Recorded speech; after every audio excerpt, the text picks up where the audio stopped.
Willie D. Live. What's up, family? Donald Trump, your president, and his goons are at it again. What are they up to now? Well, down here in Texas, the good old Republican Party has decided to mandate your children, well, I guess maybe not your children, but children in Texas who attend public schools to read the Bible. Yeah, there's only one little problem with that. The U.S. Constitution addresses religion in two fundamental ways. One, it strictly prohibits the government from establishing a national religion. Two, it guarantees every individual's right to freely practice their faith or hold no religious beliefs at all. So how did they do this? How can they get away with something like this? This makes no sense to me, right? Well, this is one of those things where I tell you, these people don't care about the law. They just pretty much do whatever the hell they want to and see who's going to stop them. In fact, they dare somebody to stop them. So check it out. Check out Donald Trump and his goon squad talking about how they are going to bend people's religion to their beliefs. Thank you. Yes, sir. First of all, Mr. President, thank you for hosting us today, and thank you for establishing this commission. It was just 13 months ago when we stood in the Rose Garden. Now it's an incredibly beautiful Rose Garden today. We just stood there and we talked about religious liberty and that no president in our history has stood more for God than this president. Hold on, fam. No president in the history of our country has stood more for God than this president? No wonder America's going to hell in a handbasket. He has been unashamed to speak the word of Jesus. He's been unashamed to speak up for all faiths. And he established this commission. He's been unafraid to speak the word of Jesus. The problem is, he hasn't been afraid to go against the word of Jesus. And he talks about how he speaks up for all faiths. But he wants the people to follow their faith. How is you speaking up for the faith and then you're speaking up for all faiths, but you're mandating people to read the Bible? Yeah, boy, they good with the gaslighting. So that we would assure Americans that religious liberty, that this great inheritance from our founding fathers would continue for another 250 years. And Mr. President, we believe this will be one of your greatest legacies, and you happen to be the perfect president to be here in the 250th celebration. Boy, lie ain't nothing for it to tell. What is religious liberty? It's our conscience. It's that little voice inside of us that tells us right from wrong. It's that voice that I thought that was the devil. Trouble we can talk to in our quiet moments. It's that voice when we feel unloved and alone that can comfort us through a higher power. When governments can take away your religious liberty, they're putting their hand in your heart and taking everything you believe in. And if governments can do that, then they become God. The president spoke earlier today of the communist threat in this country. We know what communists do around the world. They remove God. They close the churches. They punish the believers. And so this is so important at this point in time in history. And we didn't know about this communist movement a year ago when we were here. But this is the perfect time to stand up and say to America, you have been given this great inheritance and you deserve to have religious liberty. Okay, question, fam. I thought religious liberty means you get to choose whether you want to be religious or not and what faith you want to follow. I thought that's what religious liberty meant. Maybe they changed it during this administration. Perhaps that's why they're so serious about this religion. And another thing is, like, if this, you remember, there's a long time ago, there was a song called "If Loving You Is Wrong, I Don't Want to Be Right." One of my favorite songs. I remember this song. I was 5 years old when this song came out, and it was my favorite song. Serious.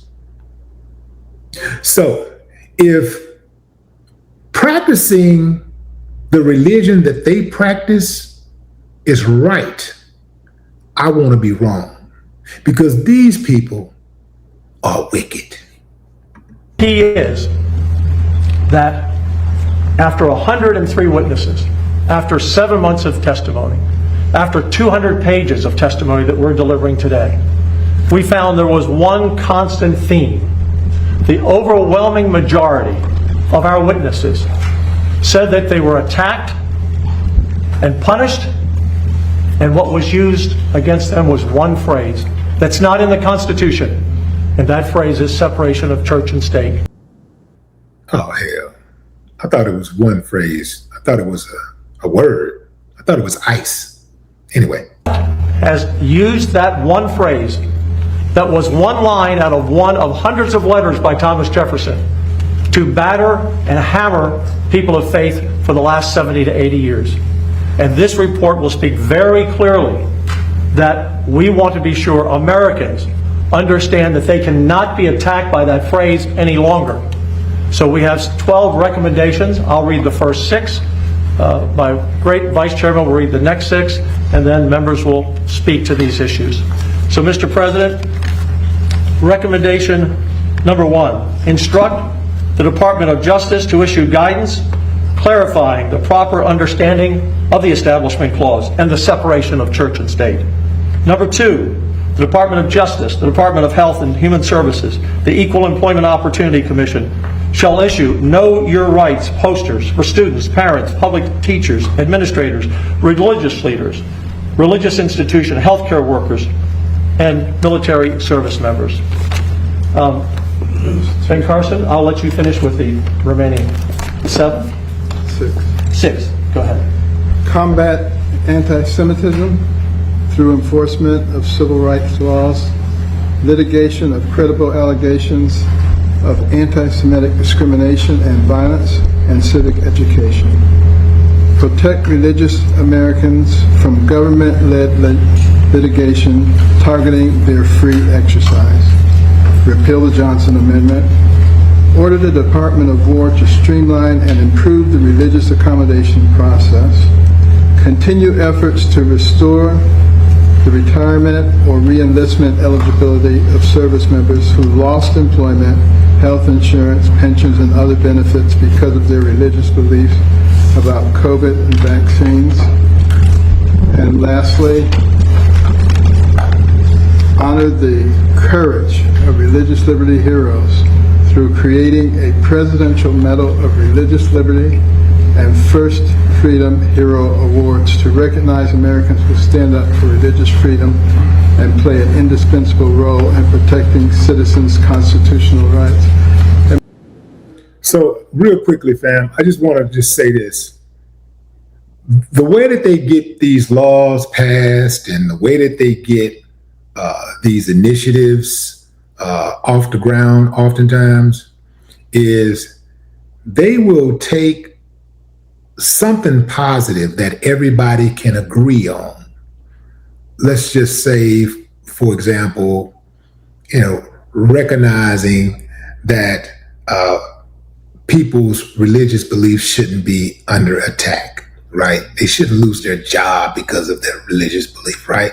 They'll say something like that, right? But when they say that, they're talking about specific people. They're not talking about everybody. And so you got to pay attention to what they're saying, because typically they'll throw a couple of good things in that everybody can agree on, and so that they can get the BS to work properly, so that they can pull off the BS. That's how they do it. And they do it across the board with everything. Even when they name bills. Remember the big, beautiful bill? Damn, who can argue with that? It's a big, beautiful bill. But then when you start reading all of the mumbo jumbo and all of the things, the stuff that's inside of the bill, you go like, man, this damn bill is an abomination. Yeah. I just want to thank you, first of all, for appointing us to this commission, and secondly, for your steadfast dedication to religious liberty. I don't think anybody has done as much as you have, maybe not everybody else put together. And some people in the beginning thought it was just fake, it was just politics, but you've been steadfast throughout the whole thing. And it's a big part of America. Our founding document says that our rights come from our Creator and not from government. And people... Our rights come from our Creator, but not from government. So if our rights come from our Creator and not from government, why do we have laws? These people think we're stupid. They really do think we're stupid. These people will say anything to get by with something. They'll say anything to get by with everything. Yeah, that's how they do it. That's how they get you. Divorce us from that heritage. Do they realize that that's in our founding document? Do they realize that our Pledge of Allegiance says we are one nation under God? Do they realize that many courtrooms in the land on the wall it says in God we trust? That every coin in their pocket, every bill in their wallet says in God we trust? So he talking this one nation under God stuff. But when Trump wanted to help Africans, South Africans, he only wanted to help the white South Africans. When Trump got in office from day one, he started gutting the civil rights bills. His vice president, J.D. Vance, stood up and said, white people, we don't have to feel guilty for being white anymore. They made it very clear that they were looking out for white folks. But more specifically, white folks with money. See, a lot of white folks was cool with it because they think, oh, somehow, some way my life gonna be better because they're gonna be looking out for the white. You don't understand. They have to say that so they can get the white people who don't really have no money, who ain't really got their stuff together. They have to say that so they can get those white people on the board who might tear up something, right? Because that's who's gonna tear it up. It's gonna be those who ain't got too much to lose. That's who go out and tear it up. It ain't the ones who got the long paper. Trump ain't gonna bust a grape. He ain't gonna push a duck in the pond, and if he do, he gonna jump in and save it. Mitch McConnell, Ben, what's his name? Ben, the one that's on the video with him, whatever his name is. All of these guys, all these people, all the people that's in the room with Trump, they ain't gonna do nothing. They ain't gonna do nothing. They're gonna dog whistle and get you to do it. They're gonna get you to crash out.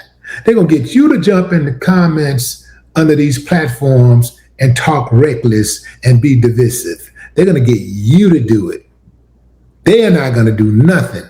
Their job is to stuff their pockets and get more power and privilege for themselves and give you the crumbs. You ever notice how the people who fight for the crumbs are the most dangerous? And that's across all platforms. That's across all industries. Yeah. In all those places, but we're not supposed to talk about it, maybe we need to see a psychiatrist. Thank you. Other members? Would anybody like to say anything? Anybody? Dr. Phil? Mr. President, I want to underline that this... So that's enough of that mumbo jumbo, fam, so you can see where it's going. Look, man, here's the thing. This whole separation of church and state, it was in place for a reason. It's in place for a reason. But the lines have been blurred for a long time. So you see, every time somebody's running for office, where's the first place they go? To the church, specifically the black church. They love running their ass up in them black churches and saying a few pretty words and dropping a little old meager donation. And then that little meager donation and them taking a picture it's enough to get the whole votes, get everybody vote. It's crazy. Look, the reason why this is such a big deal because people have First Amendment concerns. The schools, public schools I'm talking about, as government institutions, they can appear to endorse one religion over the other. They can't do that, you know. A mandatory Bible reading class, a Bible reading policy, that's bad business because you're choosing one religion over the other. So you got people with all types of religions in this country. You got Hindu, you got Jew, you got Muslim, you got Christianity, hell, you got Buddhists, you got atheists, you got all kinds of religions. So what makes you think your religion is better than the next person's religion? Everybody really think that if you get down to it. Everybody thinks that their religion is better than the next person's religion. And who's right? That's the question.